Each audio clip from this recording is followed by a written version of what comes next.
साधना श्रृंखला की तरफ से सारे हिंदी सेकेंडरी स्टूडेंट्स को गुड मॉर्निंग।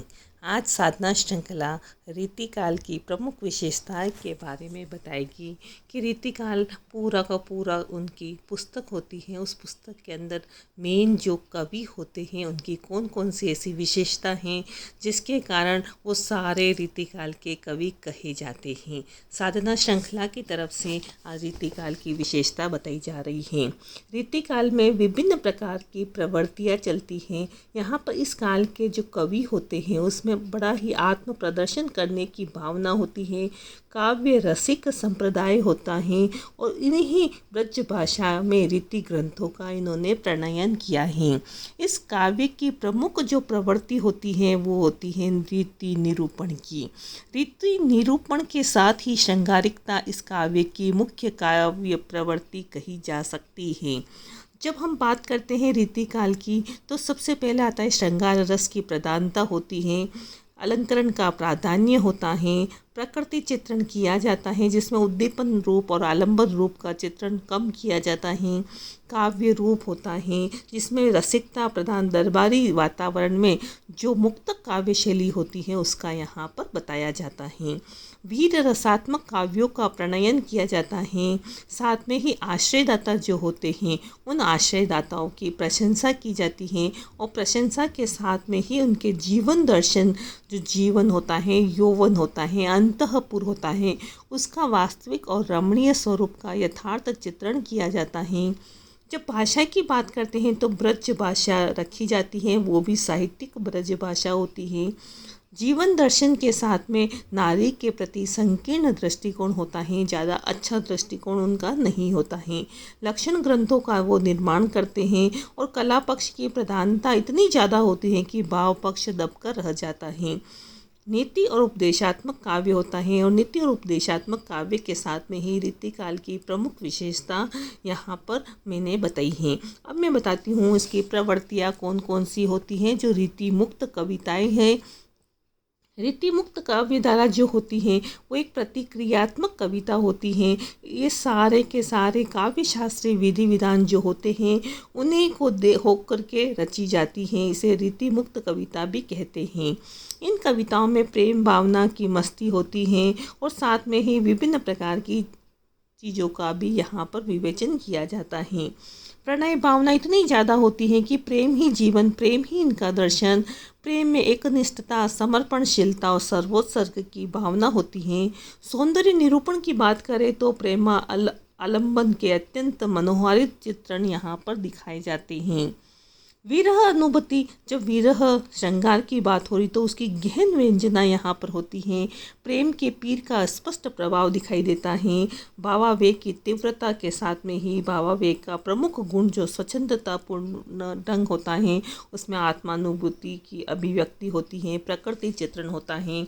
प्रकृति चित्रण के साथ ही भक्ति भावना जो निम्बार्क संप्रदाय अनुसारिणी है वो यहाँ पर हमें दिखाई देती है, जिसमें शांत दास्य संख्य वात्सल्य और उज्ज्वल भावों का समावेश किया जाता है। मुक्त काव्य रचना होती है, अनुपम लाक्षणिक वक्रता होती है और शुद्ध और सरस साहित्यिक ब्रज भाषा का प्रयोग यहाँ पर किया जाता है। यहाँ पर मेन बात होती है कि सिर्फ कौन से महत्वपूर्ण तथ्य हैं जिसके आधार पर हम रीतिकाल का हम पूरी जानकारी हम प्राप्त कर सकते हैं। रीति शब्द का सिंपल सा अर्थ होता है काव्यांग निरूपण, अर्थात हिंदी के सर्वप्रथम जो लक्षण ग्रंथकार आचार्य केशवदास थे।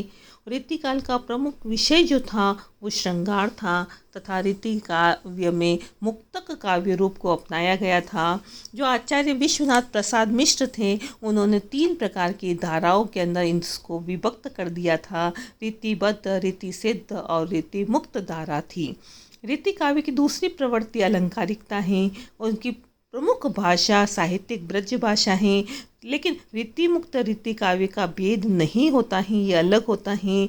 और जो सर्वांग निरूपक जो आचार्य थे वो केशवदास थे। आचार्य शुक्ल ने तो सर्वप्रथम सर्वानिरूपक आचार्य चिंतामणि को माना था, लेकिन केशवदास को भी माना जाता है। केशवदास ने अलंकार को काव्य का प्राण माना है और साथ में ही यहाँ पर व्यापक रूप से नायिका भेद, श्रृंगार, रस विवेचन भी किया जाता है। ऋतिकाल के अंदर रामचंद्रिका जो केशव की रचना है वो छंदों का अजायब कर कहा गया है। रसिक प्रिया के अंदर प्रमुख रूप से श्रृंगार रस का विवेचन किया जाता है और कवि प्रिया का उद्देश्य तो यही है कि काव्य शास्त्र की शिक्षा देना।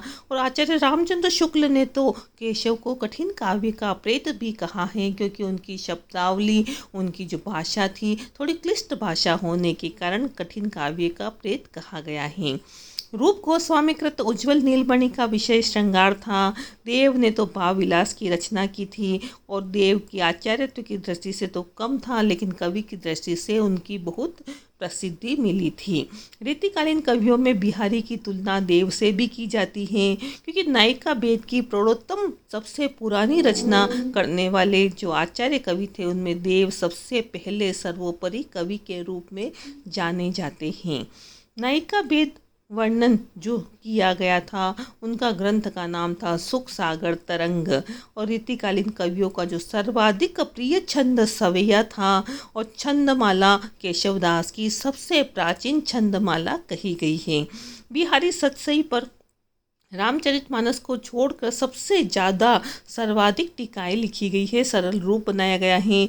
सतसही सप्तशती ये इनकी पहली रचना है। बिहारी सतसई के प्रथम टीकाकार कृष्ण कवि थे। मिश्र बंधु ने बिहारी को तो कवि ही नहीं माना, तो टोटल मिलाकर के हम कह सकते हैं कि बिहारी का जो प्रतिनिधित्व था वो रीतिकालीन मनोवृत्ति का सर्वश्रेष्ठ प्रतिनिधित्व कहा गया है।